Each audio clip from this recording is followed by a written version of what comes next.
Gnomes. These creatures are actually part of the family of fairy folk, but they are so different from the average woodland fairy that they warrant their own section in this book. Whereas the dryads represent the trees and the naiads occupy the water, so the gnomes occupy the soil and stones.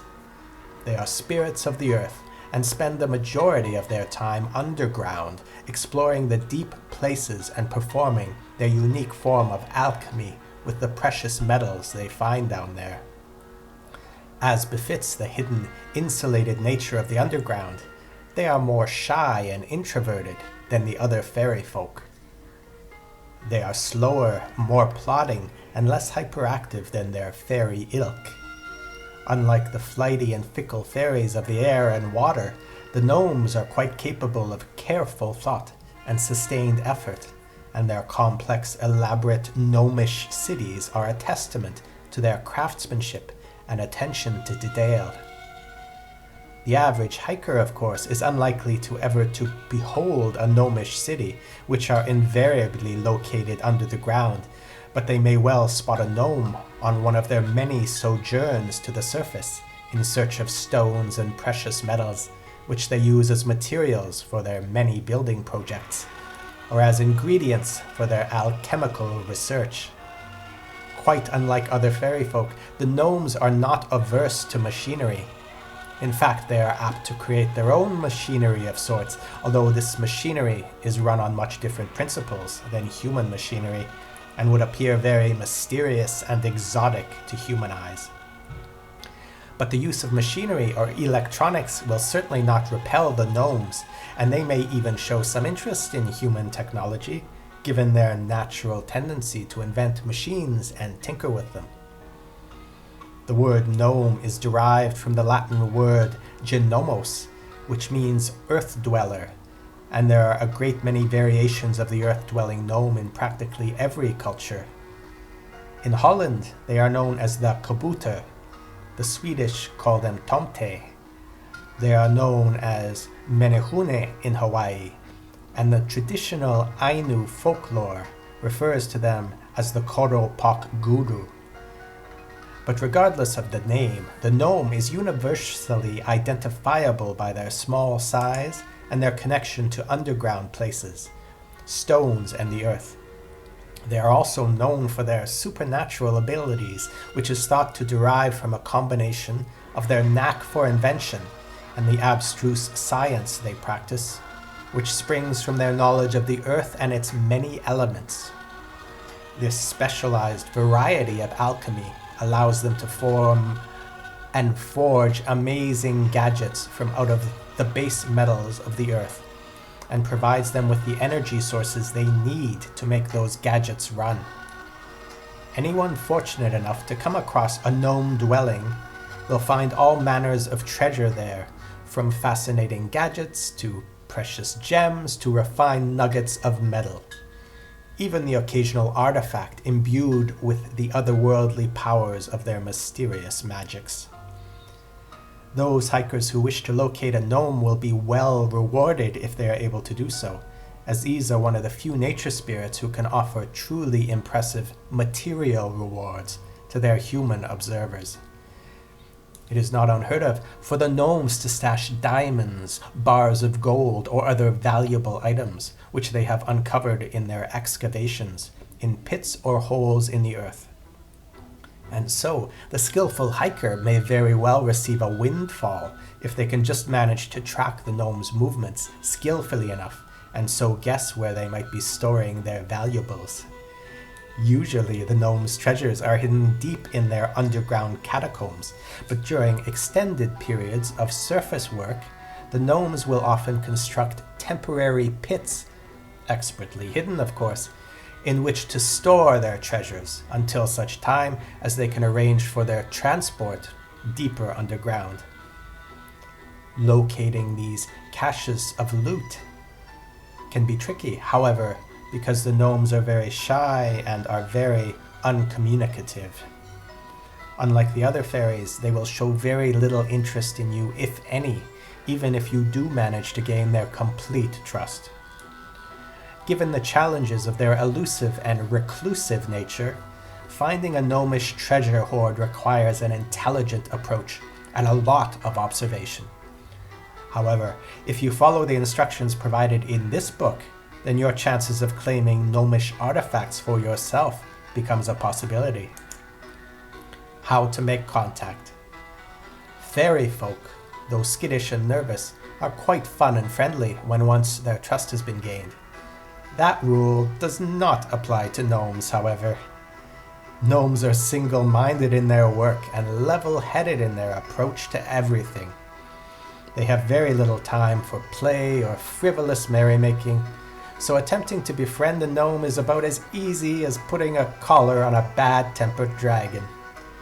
They will show little interest in you and will not initiate contact. They certainly will not touch and prod you the way a sylph or pixie might, caught in the thrall of an overwhelming curiosity. No, winning the trust of the gnomes is more akin to earning a grudging, disinterested acceptance, rather than anything approaching true friendship. Unlike most fairy folk, you cannot merely find a place that has a lot of the fairy's element and seek out the gnome there. Earth and stones are in most natural places, and so their presence is no indication that gnomes are nearby. Gnome hunting requires a different approach entirely. If you are walking through the forest, or any natural place for that matter, and you happen upon a pile or a hole, then you might have located the site of a gnome excavation. Gnomes rarely emerge from the deep underground except to excavate for near-surface treasures. If you have located such a spot, then you can examine the traces and determine if there are any strange or otherworldly artifacts left behind. Gnomes will often cover their tracks, and so you may wish to dig a little below the surface in order to locate possible clues or artifacts. If this proves unsuccessful, then you may want to proceed as you would for any fairy creature. The presence of any fairy creature, including the gnomes, will give you a pleasant, tingling feeling somewhere in your body, usually the head and neck. By tuning into your surroundings and attempting to detect the fairy energies, you might be able to get a hint about whether or not the gnomes are truly in the area.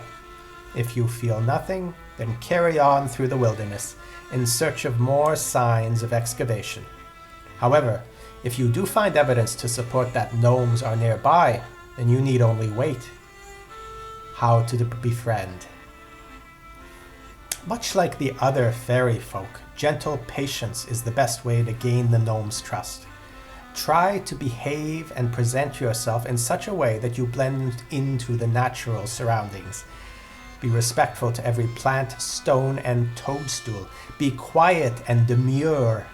Avoid loud noises or violent, sudden movements.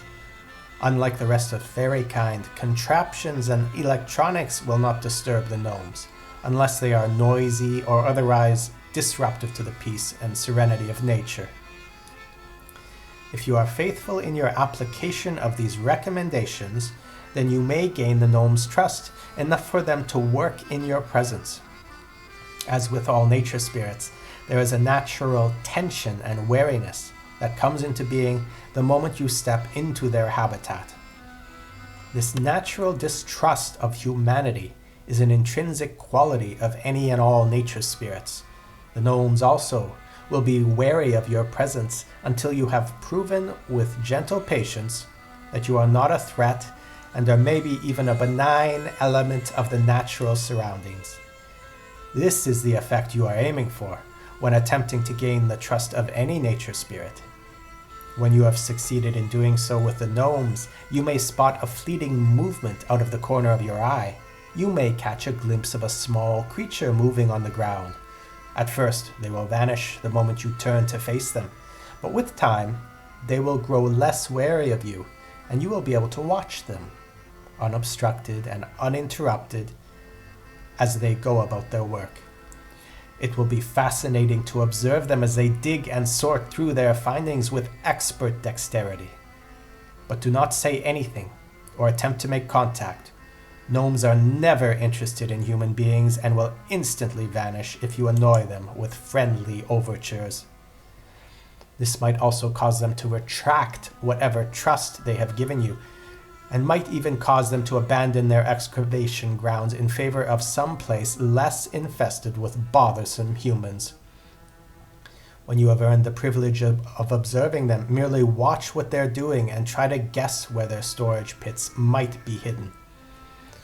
The patient hiker should soon be rewarded, as the gnomes are sure to make a trip to their treasure pit eventually, in order to safeguard their recent finds. All the hiker need do is follow them discreetly and make a note of the location. There is a method for extracting the loot of the gnomes without coming to their notice, but it is fraught with danger, and so it will be described in full in the following section, which deals with how to offend the gnomes. There is another all-important way in which the hopeful gnome watcher can easily locate a gnome. These fairy creatures don't only surface for excavation purposes. There are some gnomes who are priestly in nature and are apt to perform magical rites in a forest setting. Usually, these magic ceremonies are conducted in a place with a lot of mushrooms and flowers.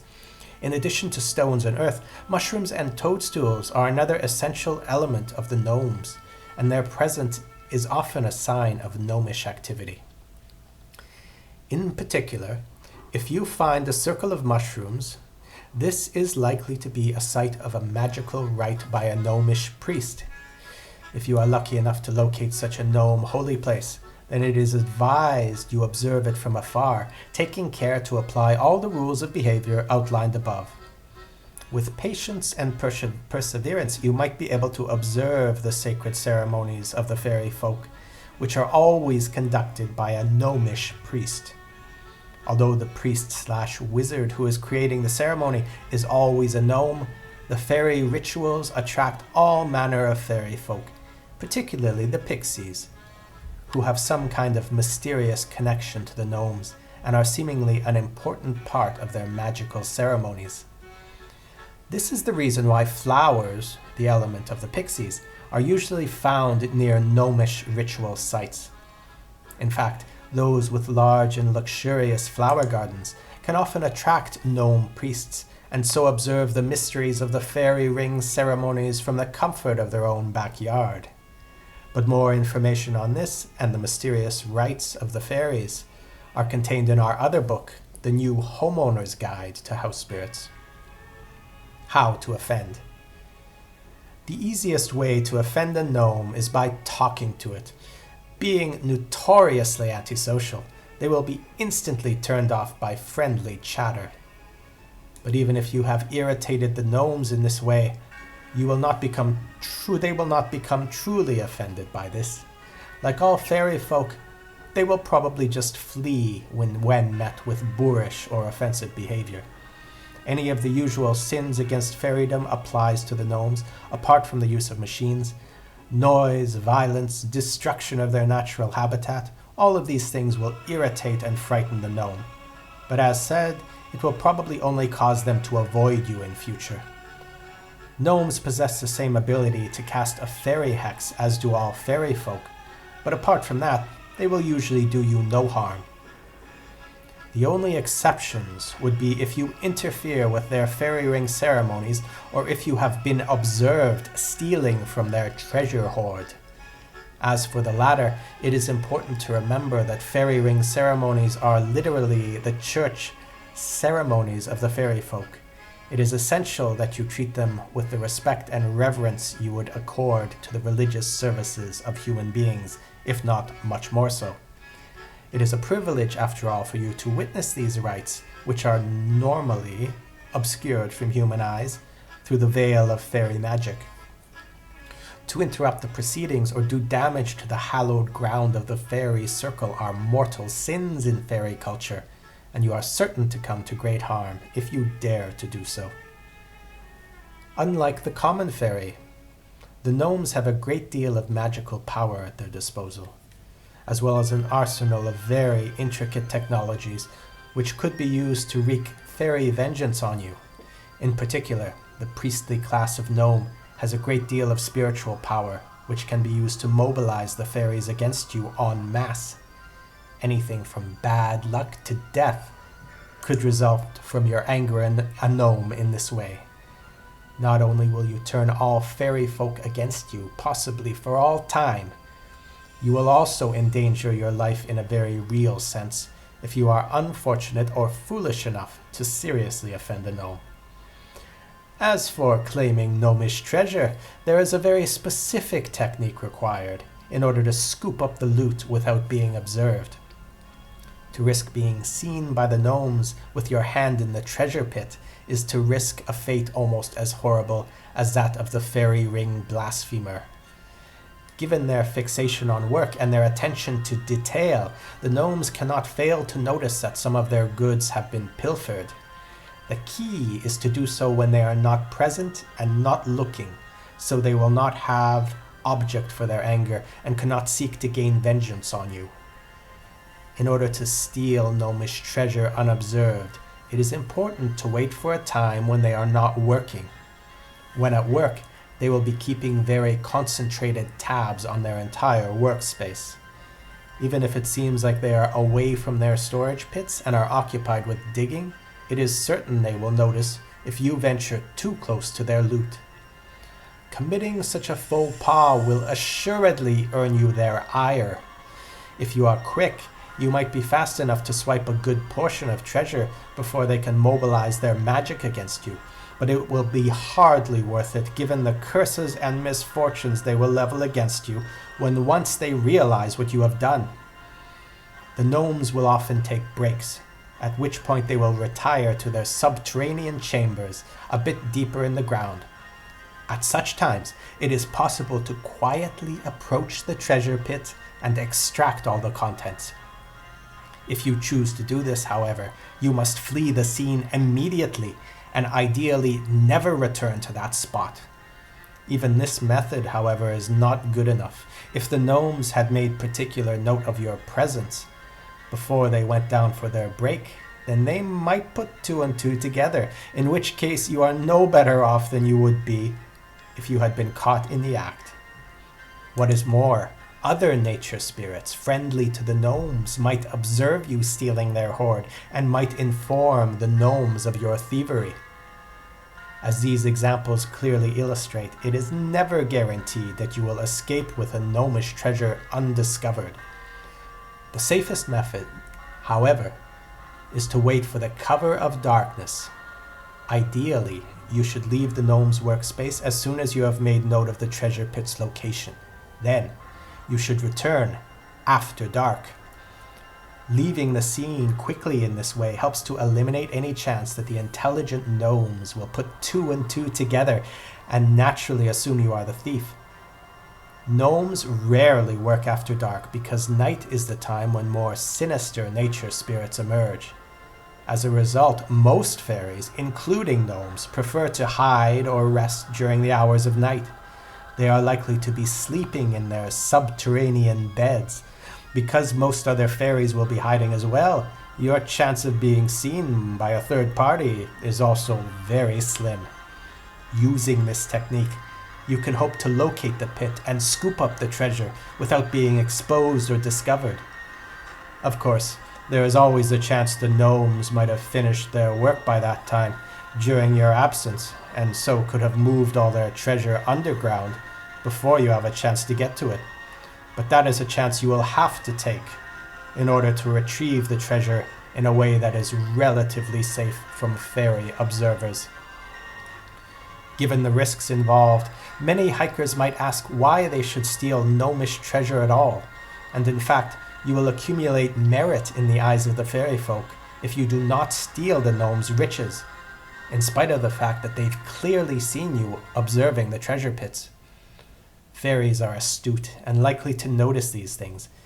It is recommended, in fact, that you resist temptation and merely take the meager friendship that gnomes can offer you, because any friendship with a nature spirit is valuable in building your positive reputation among nature spirits, and so helping to assure future success when dealing with other nature spirits. But given the dazzling array of priceless goods to be found in a gnomish treasure pit, the hiker can be forgiven for succumbing to temptation and reaching a hand deep into the pit to claim at least one sparkling example of gnomish loot. Take care, however, to observe the methods which have been outlined above, so you can come out of your gnome viewing experience with your reputation among the fairies intact and your head free of the stigma of a fairy curse.